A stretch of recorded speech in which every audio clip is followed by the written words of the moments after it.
अस्सलाम वालेकुम, welcome to another vlog, welcome to another beautiful day. उम्मीद करती हूँ आप सबका दिन बहुत अच्छा, बहुत शानदार और फ्रूटफुल गुजर रहा होगा अभी तक का, और आगे भी इंशाल्लाह अच्छा रहे, मेरी दुआ है। और व्लॉग काफ़ी देर से आ रहा है, काफ़ी काफ़ी काफ़ी दूर से चलता हुआ आ रहा था, तो इसीलिए टाइम लग गया। पर ये Q&A व्लॉग है जो आप लोगों को मैंने प्रॉमिस किया था मैं लेके आऊँगी। काफ़ी ज़्यादा क्वेश्चंस कमेंट्स में आ रहे थे, काफ़ी ज़्यादा लोगों ने पर्सनली कांटेक्ट करके जो मेरे आसपास जानने वाले लोग हैं, उन्होंने कहा कि जी हम फ़िनलैंड आ रहे हैं, फ़िनलैंड आने वाले हैं, फ़िनलैंड आना चाहते हैं, आना चाहिए या नहीं आना चाहिए, या जब हम आ रहे हैं तो आते हुए किस तरह की तैयारी करके आएँ। तो व्लॉग को बगैर बात को ड्रैग करते हुए ब्लॉग को स्टार्ट करते हैं। और मैं आप लोगों को कुछ लोगों के नाम ले लूँगी बीच में, कुछ लोगों के नहीं, पर कुछ मेरे पास कमेंट्स हैं उनको रीड आउट करती जाऊँगी, हर कमेंट का जवाब देती जाऊँगी, और साथ साथ जिन लोगों ने मुझे पर्सनली कांटेक्ट करके कुछ मैसेजेस पे क्वेश्चंस पूछे, मैं उनका क्वेश्चंस का आपको कोशिश करूँगी साथ साथ बेहतर तरीके से, to the best of my knowledge में आपको जवाब देती रहूँ। अच्छा जी, तो सबसे पहला कमेंट ये है, अस्सलाम वालेकुम, मैं अपनी फैमिली के साथ फ़िनलैंड मूव हो रहा हूँ सितंबर इनटेक में। तो आपकी वीडियोस देखी आप बना रही हैं, तो आप काइंडली ये बता दें कि क्या आना चाहिए फ़िनलैंड या नहीं फैमिली के साथ। ये एक भाई हैं मेरे, उन्होंने कमेंट किया है मेरी वीडियो पे और पूछा आना चाहिए या नहीं। तो भाई आपके लिए और वो तमाम लोग जिनका ये सेम सवाल है, बिल्कुल आना चाहिए, फैमिली के साथ आना चाहिए, ये मैं ज़रूर कहूँगी। चाहे आप फ़िनलैंड में या यूरोप की किसी भी कंट्री में आ रहे हैं, अगर आपके साथ फैमिली है, फैमिली सपोर्ट है, तो आपको एक तो अकेलापन फ़ील नहीं होता, और दूसरा वो तमाम मुश्किलें जो आपको इनिशियली स्टार्ट में किसी भी कंट्री में सस्टेन होने के लिए चाहिए होती हैं, उसमें फैमिली सपोर्ट बहुत ज़्यादा रोल प्ले करती है। हाँ जी, आप फ़िनलैंड में आना चाहिए या नहीं, ये थोड़ा-सा सब्जेक्टिव सा क्वेश्चन है। क्यों? क्योंकि ये इकोनॉमिकली बहुत स्ट्रॉन्ग कंट्री नहीं है, और मैं इसका कंपैरिज़न पाकिस्तान या किसी और एशियन कंट्री से तो नहीं करूँगी, पर एज़ सच इसकी अपनी इकोनॉमी और इसका अनएम्प्लॉयमेंट रेट हाईएस्ट है यूरोप में। तो इन स्टैट्स को देखते हुए आप अपना होमवर्क प्रॉपर करके आएँ। ये भाई तो आ रहे हैं अब सितंबर इनटेक में, पर वो तमाम लोग जो आने का सोच रहे हैं फ़िनलैंड स्पेशली, वो होमवर्क प्रॉपर करके आएँ कि ऐसा इकोनॉमिकली स्टेबल कंट्री जहां आपको फैमिली के साथ आना अलाउ हो, कोशिश करें कि आप वहां जाएं या वहां के लिए ट्राई करें। और अगर आपके पास इतने एसेट्स हैं कि आप इनिशियली साल 2 साल फ़िनलैंड जैसे या लो इकोनॉमिकली जो इतने स्ट्रॉन्ग नहीं है कंट्री, उनके अंदर आके सस्टेन कर सकते हैं, तो you are more than welcome. ये एक आपके लिए एज होगा अगर आप किसी भी यूरोपियन जॉब मार्केट में इन हो जाएं टू अर्ली, या फिर आप यूरोपियन डिग्री अटेन कर लें, जो कि अल्हम्दुलिल्लाह मैंने तो अटेन कर ली। इंशाल्लाह आपके लिए भी दुआ है कि आप भी करें, और कोशिश कीजिएगा कि आप उस चीज़ को आगे बेहतर से बेहतर प्रोडक्टिव वे में आगे उस चीज़ को कंटिन्यू कर सके। अच्छा, नेक्स्ट एक और क्वेश्चन है, रिकमेंड शूज़ रिकमेंड कर दें स्नो के लिए। मैं ये वीडियो बना रही हूँ, यहाँ समर्स है, ये जून का महीना है यहाँ पे फ़िनलैंड में, तो अभी तो कोई स्नो का सीन नहीं है, पर स्नो के लिए वो तमाम बूट्स, जिन बूट्स के एंड में उनकी जो सोल में स्पाइक्स लगे होते हैं, तो वो चलते हैं। अगर आप पाकिस्तान से या किसी भी एशियन कंट्री से आ रहे हैं, तो लेके आने की भी ज़रूरत नहीं है। यहाँ सेकंड हैंड शॉप से बहुत अच्छे, बहुत रीज़नेबल, बड़ों के भी और बच्चों के लिए भी स्नो शूज़ मिल जाते हैं, तो वो आप अवेल कर सकते हैं। इवन 3 यूरोज़ के, 5 यूरोज़ के, 10 यूरोज़ के, 15, 25, 20 यूरोज़ की एवरेज के अंदर अंदर आपको 3 यूरोज़ से लेकर 20, 25 यूरोज़ तक के आराम से आपको सेकंड हैंड शॉप से शूज़ मिल जाते हैं। और सेकंड हैंड शॉप का ये मतलब नहीं कि आप ये मत सोचिएगा कि अनम आपका अगर सेकंड हैंड शॉप का सजेस्ट करें तो इट मीन्स कि आप अपने आप को कोई समझें, लो वैल्यू समझें। यहाँ पे सेकंड हैंड शॉप से शॉप करना बहुत कॉमन है, और तमाम फिनिश इस चीज़ को बहुत ज़्यादा, क्या उसे कहते हैं, अपनी लाइफस्टाइल में अडॉप्ट करते हैं।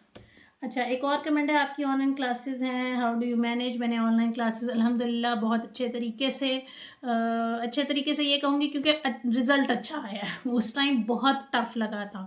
मुझे पता है मैं बेटियों के साथ, घर के कामों के साथ या एक मेंटल स्ट्रेस के साथ, प्रेशर के साथ कैसे चीज़ों को कवर अप करती थी या लेके चलती थी, पर अल्हम्दुलिल्लाह क्लासेस भी मैनेज हो गई, सब कुछ हो गया और अब I am European degree holder अल्हम्दुलिल्लाह। क्रिएटिव हैं आप माशाल्लाह, थैंक यू, जज़ाकल्लाह, सलाम। डियर, आप लोग फर्स्ट टाइम पाकिस्तान से फ़िनलैंड किस सिटी में गए थे ये बता दें। हम लोग सबसे पहले लापेरांता आए थे, वहाँ अपार्टमेंट कैसे और कितने में बुक किया था? मैंने पाकिस्तान से ही लापेरांता में अपार्टमेंट बुक किया था लूमो कंपनी के थ्रू, और लूमो का अपार्टमेंट था। और कितने में बुक किया था? वो था 650 euros per month including water, और बिजली का जो होता है यहाँ पे आपको अलग सेपरेट कनेक्शन करवाना पड़ता है। आप जैसे जैसे मूव करते जाएंगे आपको बिजली का अलग एक कनेक्शन लेना पड़ेगा अपने नाम पे, और फिर आपका बिजली का बिल आएगा। अच्छा जी, रेंट अबाउट दिस अपार्टमेंट, जिसमें अपार्टमेंट में राइट नाउ रह रही हूँ हेलसिंकी में, इसका रेंट है 850 without water, without electricity. Water पर कंजम्पशन है, इलेक्ट्रिसिटी भी पर कंजम्पशन है, और वो महीने बाद इलेक्ट्रिसिटी का बिल आता है। इतना ज़्यादा नहीं आता, यहाँ बिजली सस्ती है, पानी फिर महंगा है। हेलसिंकी में किस जगह पे रह रही हैं? बहुत बड़ी लोकेशन है, शेयर कर दें फॉर इखलास शॉप। अच्छा, मैंने एक ब्लॉग बनाया था, उसमें मैंने एक शॉप आई थिंक सो उस शॉप को दिखाया था और उनकी लोकेशन उन्होंने पूछी, मैं लोकेशन टैग कर दूंगी इसके नीचे। और बाकी मैं किधर रह रही हूँ? मैं ईस्ट हेलसिंकी में रह रही हूँ। अच्छा जी, गुड लक, थैंक यू। आप कैंपिंग भी करो स्नो में, कैंपिंग का सारा सामान इकट्ठा करो। स्नो आने दे, मैं इस कैंपिंग का सामान भी इकट्ठा कर लूँगी। अच्छा जी, अल्लाह अजीम और ताकतवर है, वो इस दुनिया का मालिक है बेशक, और वो जो चाहेगा वही होगा। Thank you. आप इस चीज़ के लिए, खैर किसी ने आई थिंक सो किसी और लैंग्वेज में कमेंट आया था, मैंने उसको ट्रांसलेट करके पढ़ा है, तो वो उन्होंने इस बारे में ऐसा कुछ लिखा है, आई थिंक सो रशियन है या कोई और लैंग्वेज लिखी हुई है। Thank you. आपकी वीडियो में म्यूज़िक ऊंचा, वो एक वीडियो के बारे में बात करें जिसमें म्यूज़िक ऊंचा था, और मैंने आई थिंक सो पिछली एक आधी कुछ वीडियो में बता दिया था कि हाँ जी, जब आप न्यू होते हो, न्यू व्लॉग करते हो, तो फिर आपसे ये गलतियाँ हो जाती हैं। अच्छा जी, हाउस का रेंट मैंने आपको बता दिया था। हाउस टूर का किसी ने कमेंट किया था, तो मैंने हाउस टूर किया हुआ है। आप प्लीज़ मेरे चैनल पे जाएं और हेलसिंकी हाउस टूर के नाम से वीडियो है, उसको लाजमी देखिएगा। अच्छा जी, और माशाल्लाह मज़े का व्लॉग है, थैंक यू। क्या चीज़, 500 to 600 डॉलर पर मंथ? नहीं जी, डॉलर नहीं, यहाँ का जो यहाँ की करेंसी है वो यूरोज़ है, तो यूरो पर मंथ में काम चलता है। अच्छा जी, डे केयर की एक्टिविटीज़ इंटरेस्टिंग होती हैं, आज ज़रा की एक्टिविटीज़ होती हैं तो इंटरेस्टिंग तो होंगी। अल्लाह पाक आपको खुश आबाद रखे, थैंक यू, जज़ाकल्लाह। मैं भी स्टडी के लिए फ़िनलैंड आ रही हूँ हस्बैंड और ट्विन डॉटर्स के साथ ऑटम 2026 इनटेक में। किसी ने कमेंट किया है, मेरी एक बहन है, उन्होंने मेरा बैचलर्स में एडमिशन हुआ है। क्लासेस वीक में कितने दिन होती हैं? किड्स के साथ मैनेज हो जाता है? कौन सा स्किल सीख के आना चाहिए हस्बैंड को या मुझे? और लिविंग एक्सपेंस कितना है? अच्छा, मैं बहुत सारे सवालात एक साथ साथ हैं। तो सबसे पहला जो आपका सवाल कि आपका बैचलर्स में एडमिशन हुआ है तो क्लासेस कितने अर्सा होती हैं? मैंने मास्टर्स किया है यहाँ से, मुझे बैचलर्स का इतना आइडिया नहीं है, पर I know for the fact कि बैचलर्स की क्लासेस ऑलमोस्ट रोज़ होती हैं और इन पर्सन होती हैं। मैं आपको अपना बता दूं कि मैंने अपना मास्टर्स पार्शली रिमोट कंप्लीट किया। मैंने अपना फर्स्ट सेमेस्टर गुजारा था लापेरांता में, जैसे कि मैंने आपको पहले बताया, और फिर मैं अपने सेकंड सेमेस्टर्स में हम लोग हेलसिंकी शिफ्ट हो गए थे, तो मैंने यहाँ से रिमोटली बैठ के डिस्टेंट लर्निंग के थ्रू अपना कंप्लीट किया है। तो मेरा मास्टर्स का प्रोग्राम भी ऐसा था। दूसरा, बैचलर्स का कि क्लासेस जितने लोगों को मैंने लापेरांता में रहते हुए देखा था वो क्लासेस के लिए डेली जाते थे। दूसरा ये कि बच्चों के साथ मैनेज हो जाता है। ऑफ कोर्स यहाँ पे डे केयर की फैसिलिटी है, आप डे केयर लेके जा सकते हैं, तो मैनेज हो ही जाता है।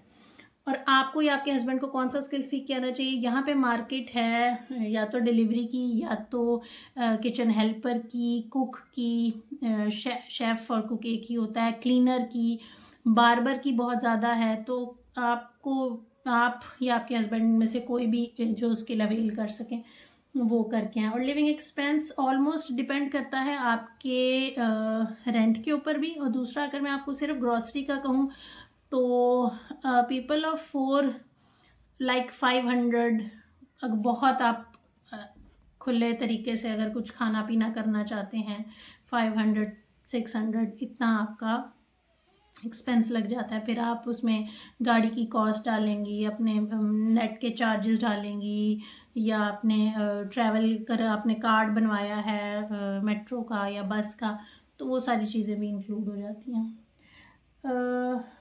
डिटेल वीडियो बना दें पैकिंग फॉर किड्स, पाकिस्तान से क्या लेके आना चाहिए क्या नहीं। इस वीडियो को मैं बहुत लंबा नहीं चलाऊंगी, तो ये 2 पार्ट्स में मैं आपको उसमें पैकिंग की भी एक दफ़ा डिटेल वैसे हमने शेयर की हुई है मेरे चैनल पे, जिसमें मैंने और राहील ने बताया था कि क्या क्या चीज़ें लेके आनी चाहिए। तो काइंडली उस वीडियो को एक दफ़ा देख लें, नहीं तो मैं एक दफ़ा दोबारा इसके पार्ट 2 में पैकिंग की वीडियो भी बना लेती हूँ। यूनिवर्सिटी लूध से हैं, हेलसिंकी में स्टूडेंट हाउसिंग मिली नहीं जी। मुझे हेलसिंकी में स्टूडेंट हाउसिंग नहीं मिली, क्योंकि मेरी यूनिवर्सिटी लापेरांता की थी। तो मुझे हेलसिंकी में जहाँ यूनिवर्सिटी का कैंपस ना हो, वहाँ उस यूनिवर्सिटी की स्टूडेंट हाउसिंग नहीं मिल सकती। तो मैं यहाँ पे प्राइवेट हाउसिंग में रह रही हूँ। बैंक अकाउंट प्रोसेस करना बताएं। मुझे लगता है कि राहील ने लास्ट वीडियो में बताया था, अगर नहीं बताया हुआ तो दोबारा शेयर कर दूंगी। कमेंट लाजमी आए दोबारा इस बात पे, तो फिर शेयर करूंगी। किचन की एक्सेसरीज़ क्या लेके आनी चाहिए, वो मैं पैकिंग के जो पार्ट 2 बनाती हूँ उसमें मैं आपसे शेयर कर देती हूँ किचन की एक्सेसरीज़। फिनलैंड में student girls and student males के लिए जॉब की कौन सी बेहतर अपॉर्चुनिटीज़ हैं। स्किल के बारे में मैंने आपको पहले ही बता दिया। जॉब की बेहतर अपॉर्चुनिटीज़ यहाँ मोस्टली इंटर्नशिप से स्टार्ट होती हैं। अगर आप एज इंटर्न या अगर आप as like summer job market में इन हो जाते हैं, तो फिर जॉब आगे कंटिन्यू करना आसान हो जाता है। अस्सलाम वालेकुम, can you please tell about job opportunities. मैं आपको पहले ही बता चुकी हूँ। बहुत से ज़्यादा सवाल, बहुत से लोग एक ही सवाल बार बार कर रहे हैं। तो जॉब अपॉर्चुनिटीज़ बहुत ज़्यादा नहीं है यहाँ पे। मैंने आपको बताया वीडियो के स्टार्ट में कि यूरोप की हाईएस्ट अनएम्प्लॉयमेंट रेट फिनलैंड का है, जो कि है 10.5%। तो इतनी अनएम्प्लॉयमेंट रेट के साथ जॉब अपॉर्चुनिटीज़ बहुत आसानी से तो मिलने नहीं वाली। पर लगे रहें, उम्मीद पे दुनिया कायम है और कोशिश करने वाले की हार नहीं होती। ये 2 चीज़ों को पकड़ लेके चलें तो इंशाल्लाह कामयाब होंगे आप। व्हाट अबाउट किचन एक्सेसरीज जी, मैं इस नेक्स्ट पार्ट में आपको बताऊंगी क्या लेके आना चाहिए। आप लोग ने सारी फैमिली ने सेम डे ट्रैवल किया था जी? बिल्कुल सेम डे ट्रैवल किया था। मेरा जो रेजिडेंशियल परमिट है वो बहुत जल्दी आ गया था, और मेरे डिपेंडेंट्स का आया था ऑलमोस्ट एग्जैक्ट 3 महीने बाद। पर हम लोगों ने ट्रैवल एक साथ ही किया था, टिकट्स भी एक साथ बुक करवाई थी। डे केयर के बारे में बता दें, डे केयर यहाँ पे फ्री है, आपकी इनकम के मुताबिक है। अगर आप अनएम्प्लॉयड हैं या अगर आपकी इनकम एक सर्टन थ्रेश होल्ड से कम है, तो यहाँ पे डे केयर की और स्कूलिंग की फैसिलिटी फ्री है, आपको कोई फीस नहीं देनी पड़ती। अप्लाई कैसे करना होगा डे केयर में, उसका भी एक मेथड है, और उस मेथड के लिए मैं आपको, अगर आप मुझे कमेंट करते हैं तो मैं डे केयर में अप्लाई करने का मेथड आपसे शेयर कर दूँगी। Nice journey, thank you. How are the medicine service there for pregnant ladies. Medicine service भी फ्री ऑफ कॉस्ट है। अगर आप यहाँ पे जो कैला सर्विस है, आई थिंक सो मैंने शायद उसके बारे में पहले बताया हुआ है, कैला सर्विस है, अगर आप वहाँ अप्लाई करते हैं और आप बताते हैं कि आई कैन नॉट अफोर्ड, तो जो प्रेग्नेंट लेडीज़ हैं उनके लिए जो मेडिसिन है या उनके लिए जो भी आगे प्रोसीजर्स हैं वो फ्री ऑफ कॉस्ट हो जाते हैं, या बहुत मिनिमल आपको पैसे या फ़ीस देनी पड़ती है। और अगर आप इमरजेंसी में एडमिट होते हैं तो इमरजेंसी की लाजमी जो पर नाइट स्टे के जो चार्जेस हैं वो आपको बियर करने पड़ते हैं। अच्छा जी, आपने गाड़ी कितने की ली है? हम भी नेक्स्ट वीक आ रहे हैं, इंफॉर्मेशन चाहिए, हमने भी गाड़ी लेनी है। हमने गाड़ी ली थी आई थिंक सो 1500 की, आई एम नॉट श्योर, मैंने रील से कंफर्म नहीं किया और मैं अपने पास ही बता रही हूँ। और आई थिंक सो उसको लेते हुए, उसकी इंश्योरेंस फिल करते हुए, उसका रोड टैक्स भरते हुए, आई थिंक सो वो हमें 15 to 2000 के अंदर अंदर उसका सारा डॉक्यूमेंटेशन और सारे उसके प्रोसीजर्स पूरे करते हुए हो गए थे। May Allah bless you guys. Thank you. Jazakallah. Can we talk because I'm coming to Finland with my son.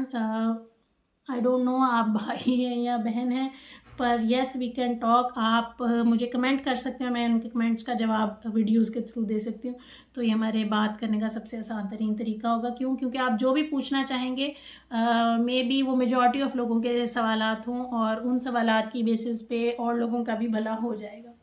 Good effort, thank you, जज़ाकल्लाह। और प्लीज़ माइक यूज़ कर लें। मुझे नहीं पता मेरी आवाज़ आ रही है नहीं, पर इतना करीब बैठ के मुझे फिजिबल नहीं लगा कि मैं माइक यूज़ करूं, तो आइंदा कर लिया करूँगी, कोशिश किया करूँगी जब बाहर का ब्लॉग बनाऊँ तो माइक यूज़ कर लूँ।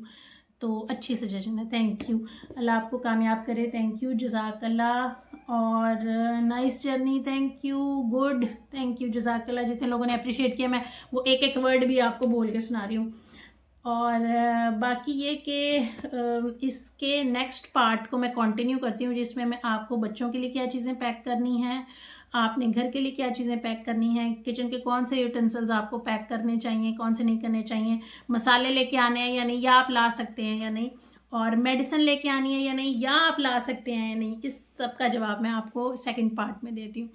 तो टू बी कंटिन्यू। और इस वीडियो को लाइक कीजिएगा, शेयर कीजिएगा, सब्सक्राइब कीजिएगा और मोटिवेट कीजिएगा। मुझे मोटिवेशन चाहिए, मुझे मोटिवेशन मिलती रहेगी, मैं आपके लिए ब्लॉग्स बनाती रहूँगी। अपना बहुत ख्याल रखिएगा, मुझे दुआ में याद रखिएगा और मैं आप सबके लिए दुआ करती रहूँगी। थैंक यू, अल्लाह हाफिज़।